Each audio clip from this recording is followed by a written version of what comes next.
On se demande souvent comment ça marche, l'économie d'un pays. Comment est-ce que le succès d'une seule entreprise, d'une seule usine, peut façonner la prospérité de toute une nation?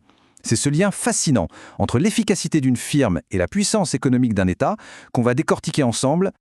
Alors, pour bien piger ce mécanisme, on va partir d'une observation du quotidien. D'une question en fait que je suis sûr qu'on s'est tous déjà posée.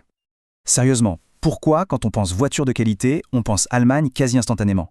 Et quand on pense smartphone dernier cri, hop, Corée du Sud. Ce n'est pas juste un cliché, il y a une vraie raison derrière ça. Et non, ce n'est absolument pas un hasard. Eh bien la réponse, elle tient en un seul mot. Un concept hyper puissant, la compétitivité. Voilà, c'est ça la clé qui explique comment et pourquoi certaines nations excellent dans certains domaines et arrivent à vendre leurs produits partout sur la planète. Ok, donc la compétitivité, c'est le concept clé. Mais qu'est-ce qui l'a fait tourner cette compétitivité? Pour vraiment comprendre, il faut aller voir ce qu'il y a sous le capot, son moteur quoi. Et ce moteur, c'est la productivité. La productivité, en fait, c'est tout simplement une mesure de l'efficacité. Ça nous dit combien de choses on arrive à produire avec une certaine quantité de ressources. Ces ressources, ça peut être le travail des gens, les machines, la technologie. L'objectif, c'est toujours le même, faire plus et, si possible, mieux avec moins. Pour que ce soit bien clair, prenons une image, une usine de voitures. Imaginez qu'elle investisse un maximum dans des robots super modernes. Qu'est-ce qui va se passer? Eh bien, elle va sortir plus de voitures, la qualité sera bien meilleure et plus constante, et en plus, chaque voiture coûtera moins cher à produire. Bilan, sa productivité, elle explose littéralement. Et voilà le lien. Cette productivité qui grimpe en flèche, elle mène tout droit à quoi? À la fameuse compétitivité. Être compétitif, c'est justement ça. C'est être capable de se battre contre les autres sur le marché et de gagner.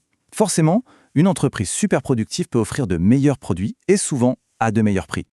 Maintenant, prenons le cas inverse. Une entreprise qui est à la traîne niveau productivité. Elle sort des smartphones plus chers et, franchement, moins bons. Le résultat est couru d'avance, non? Les clients vont acheter chez la concurrence, c'est logique. Et si cette entreprise ne réagit pas très vite, eh bien, elle est condamnée à disparaître. D'accord, donc ça marche pour une entreprise. Mais ce qui est vraiment intéressant, c'est que ce même principe, on peut l'appliquer à une échelle bien plus grande.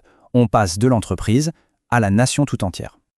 En fait, la performance économique d'un pays, ce n'est rien d'autre que la somme des succès de ses entreprises. L'Allemagne, dont on parlait, est un exemple parfait. Sa force incroyable dans l'exportation de voitures, ce n'est pas de la magie. C'est le résultat direct de la productivité de dingue et de l'innovation permanente de firmes comme BMW ou Siemens. Mais attention, petit piège, quand on dit compétitif, on pense tout de suite pas cher. Et c'est pas faux, mais c'est pas tout. En gros, il y a deux manières de jouer. La première, c'est la compétitivité prix. Là, oui, on se bat pour être le moins cher. Mais il y a une autre voie, souvent bien plus durable, la compétitivité hors prix. Ces exemples sont hyper parlants. Apple. Qui achète un iPhone parce que c'est le moins cher? Absolument personne. On l'achète pour la marque, l'expérience, la qualité perçue. Pareil pour la réputation de l'ingénierie allemande ou l'innovation constante dans l'électronique au Japon. C'est ça, la compétitivité hors prix. Et c'est là que se trouve souvent la vraie puissance. Et le truc génial, c'est que ça crée une sorte de spirale positive, un cercle vertueux. Suivez le raisonnement. Une meilleure productivité, ça veut dire des coûts plus bas et une meilleure qualité. Du coup, on exporte plus, on fait plus de profits. Et ces profits, qu'est-ce qu'on en fait? On les réinvestit dans l'innovation, ce qui augmente encore la productivité. La boucle est bouclée. C'est une machine à succès qui s'auto-alimente. Bon, cette course permanente à la productivité et à la compétitivité, elle a une conséquence majeure. Et cette conséquence, c'est qu'elle a complètement redessiné la carte de la production dans le monde entier.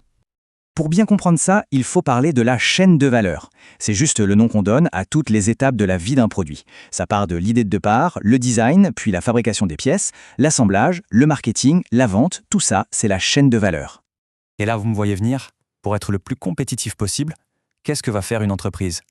Eh bien, elle va prendre chaque maillon de cette chaîne et elle va le placer à l'endroit sur la planète où il sera fait de la manière la plus efficace possible. Prenez une voiture que tout le monde connaît, la Renault Clio. On pourrait penser que c'est une voiture française, mais en réalité, c'est une voiture mondiale. Le design et l'ingénierie, ça se passe en France, là où il y a le savoir-faire, mais les composants viennent de partout dans le monde. Et l'assemblage final, il se fait par exemple en Turquie, pour optimiser les coûts. C'est l'exemple type du produit globalisé. Et là, c'est très important de le préciser. Cette fragmentation, ce n'est pas juste pour aller chercher la main-d'œuvre la moins chère. C'est bien plus complexe. C'est aussi pour avoir accès à des compétences très pointues, à des technologies de pointe qui n'existent qu'un seul endroit, ou même pour se rapprocher de nouveaux marchés. C'est une recherche d'efficacité globale. Tout ça, d'un point de vue purement économique, ça se tient, c'est logique. Mais ça nous amène à la question qui fâche un peu, la question essentielle. À la fin, c'est bien beau tout ça, mais qui en profite vraiment? Pour qui cette course à la compétitivité? Alors si on regarde la théorie, la définition officielle, par exemple celle de l'OCDE, la promesse est plutôt belle. Pour eux, un pays compétitif, c'est un pays qui arrive à créer durablement des revenus élevés et beaucoup d'emplois pour sa population, tout en jouant au jeu de la concurrence internationale. L'idée, c'est que la réussite des entreprises bénéficie à tout le monde. C'est la belle théorie, mais est-ce que dans la vraie vie, ça marche vraiment comme ça? Est-ce que les gains de la compétitivité d'un pays sont bien répartis entre tous ses habitants? Bon, vous vous en doutez, la réponse est un peu plus nuancée. Parce qu'il y a un revers à la médaille. Des coûts cachés. L'automatisation, c'est super pour la productivité, mais ça peut aussi supprimer des emplois. La délocalisation, pour baisser les coûts, ça peut mener à des conditions de travail très précaires ailleurs. Et surtout, les bénéfices de l'exportation sont souvent hyper concentrés. Tenez, en France, moins de 10% des entreprises réalisent l'essentiel des ventes à l'international. Ce sont les plus productives, oui, mais elles ne représentent qu'une petite partie du tissu économique. Et tout ça, ça nous laisse avec une question fondamentale. Cette recherche de compétitivité, on a vu qu'elle est essentielle pour la prospérité économique. Mais on voit aussi qu'elle a un coût social et humain. La question n'est donc plus de savoir s'il faut être compétitif, mais plutôt jusqu'où est-on prêt à aller pour le devenir. C'est le grand arbitrage de notre économie mondialisée.